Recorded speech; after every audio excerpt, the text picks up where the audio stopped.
కానీ గ్రద్దలాగా నాకు అనుకూలంగా ఉన్నటువంటి అవకాశాల పవనాల్ని అదునుగా చూసుకుని నేను ఎదిగాను.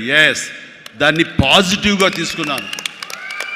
ఎవరైతే వద్దులే ఈ సినిమా చిరంజీవి వద్దులే అని నన్ను పక్కన పెట్టి అనుకున్నారో అలాంటి వ్యక్తితోటే నేను రామారావు గారి కంటే ఎక్కువ సినిమాలు ఆయన నాతో చేసేలాగా చేసుకున్నాను. అత్యధిక సినిమాలు రామారావు గారు చేస్తే ఆ మహానుభావుడు ఆ దర్శకుడి దగ్గర, అదే దర్శకులు వారు నన్ను భుజం పట్టి నన్ను పైకి తీసుకుని ఆయనకంటే 4 సినిమాలు ఎక్కువే చేశారు నాతోటి. అది పరిస్థితుల్ని మనకు అనుకూలంగా మలుచుకోవటం, మార్చుకోవటం, తద్వారా మనం ఇంకొంచెం పైకి వెళ్ళటం అనేది.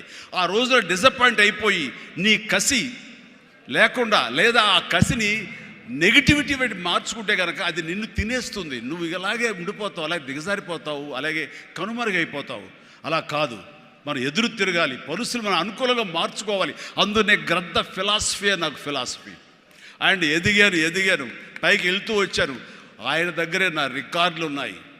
అది నా ఫస్ట్ సినిమా ₹1 కోటి చూసిన సినిమా అదే. నా రెమ్యునరేషన్ కాదు సుమా, సినిమా బడ్జెట్ 75 లక్షలు వస్తే కనుక బ్రహ్మాండ బడ్జెట్, ఎంత రెవెన్యూ అనుకునేవాళ్ళు. ఫస్ట్ ₹1 కోటి. నా తోటి హీరోలు కూడా ₹1 కోటి తెలుగు సినిమా అనే లెవెల్కి వెళ్ళింది. అక్కడి నుంచి కోటి అనేది మామూలు అయిపోయింది. ఒక్కొక్క ఏరియాలోనే ₹1 కోటి.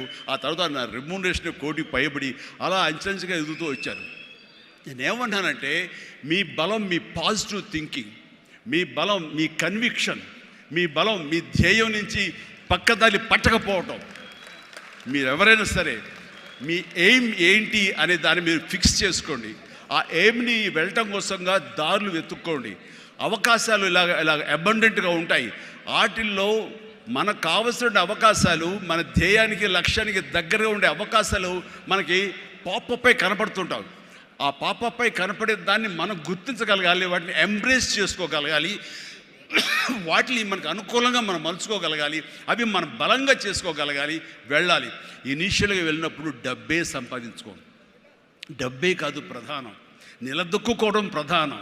మన ఎయిమ్ వైపు మనం వెళ్ళటం అన్నది అది ప్రధానం.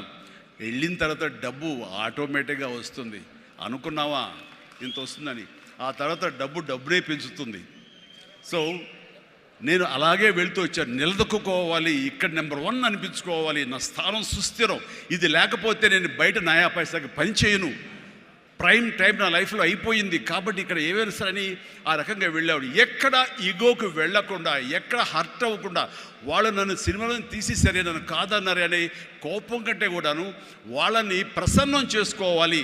వాళ్ళు మళ్ళీ అతన్ని మనం బాధ పెట్టుంటామేమో కదా అని వాళ్ళ మనసుల్లో వాళ్ళు వాళ్ళు గిల్ట్ ఫీల్ అయ్యేలాగా చేసి నెక్స్ట్ ఏమైనా సినిమా చేయాలయా అని అనిపించేలాగా నా బిహేవియర్ ఉండేది. ఆ బిహేవియర్ తోటి వాళ్ళ ఆఫీస్కి వెళ్ళి కూర్చునేవాడిని. అంటే అక్కడ నాకు ఒక పౌరుషం లేదని కాదు, పరిస్థితి నాకు అనుకూలంగా మలుచుకోవటంలో నేను అది ఆ రకంగా కొంచెం తగ్గి వెళ్తాను. నేను తగ్గడం మూలంగా ఆ తర్వాత వచ్చే కరెంటు వేవ్స్ దాని మీద ఎక్కితే అదే తీసుకెళ్తాను పైకి. అది నమ్మిన వాడిని నేను. అలాంటి దర్శకులతోటి, ఆ దర్శకులతోటి నేను హైయెస్ట్ సినిమాలు చేశాను అన్నది ఈ రోజున వాస్తవం.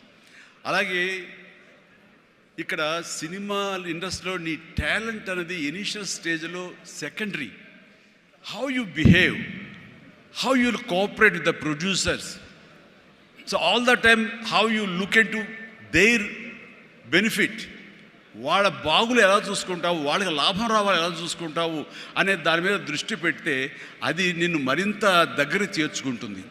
రామారావు గారి ఎగ్జిట్ తర్వాత, ఆయన పాలిటిక్స్కి వెళ్ళిన తరువాత ఒక గ్యాప్ లోపల ఉన్నారు మహానటులు ఎంతోమంది ఉన్నారు. శోభన్ బాబు గారు, కృష్ణరాజు గారు, కృష్ణ గారు, నాగేశ్వర గారు, అందరూ ఉన్నారు. ఆ టైంలో ఒక కొత్త వాటికి ఛాన్స్ రావడం అనేది ఎంత కష్టం అనేది నేను ప్రత్యేకించి చెప్పక్కల. ఈ రోజుల్లో మాత్రం కాదు.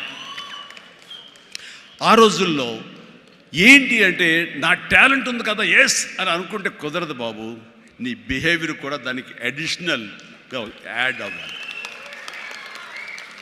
మనం కొంచెం ఏంటంట అని ఇలా అన్నామనుకోండి, అబ్బో వీడితో ఎక్కడ పడుతున్నా బాబు, వద్దురే బాబు, ఆల్టర్నేటివ్ చూడండిరా అనేలాగా వాళ్ళ మైండ్ సెట్ ఉంటుంది. మనలాంటి నటినట్లు ఎంతోమంది ఉంటారు.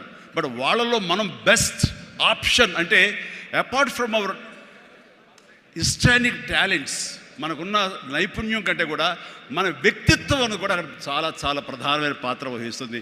అలాంటి వ్యక్తిత్వాన్ని నమ్ముకుని వాళ్ళ ఆఫీసులకు వెళ్ళి కూర్చుని వాళ్ళతో సత్సంబంధాలు ఏర్పరచుకుని మీలో ఒకడిని అంటూ వాళ్ళకి ఆ నమ్మకం కలిగించి పెట్టి అలా ముందుకు వెళ్తుండేవాడిని. ఎలాగ ఎవాల్వ్ అయ్యాను అంటే, నన్ను ఇండస్ట్రీ నాకు చేయూతనిచ్చి ఇండస్ట్రీ నన్ను పైకి ఎదిగేలా చేసింది అనే దానికంటే, నన్ను ప్రేక్షకులు ఫస్ట్ వాళ్ళు నన్ను గుర్తించారు. ఇండస్ట్రీ గుర్తించలేదు, ప్రేక్షకులు గుర్తించారు, ప్రేక్షకులు చేయూతనిచ్చారు. అందుకనే ప్రేక్షకుల పట్ల నాకు ఎప్పుడూ కృతజ్ఞత ఉంటుంది. ఇది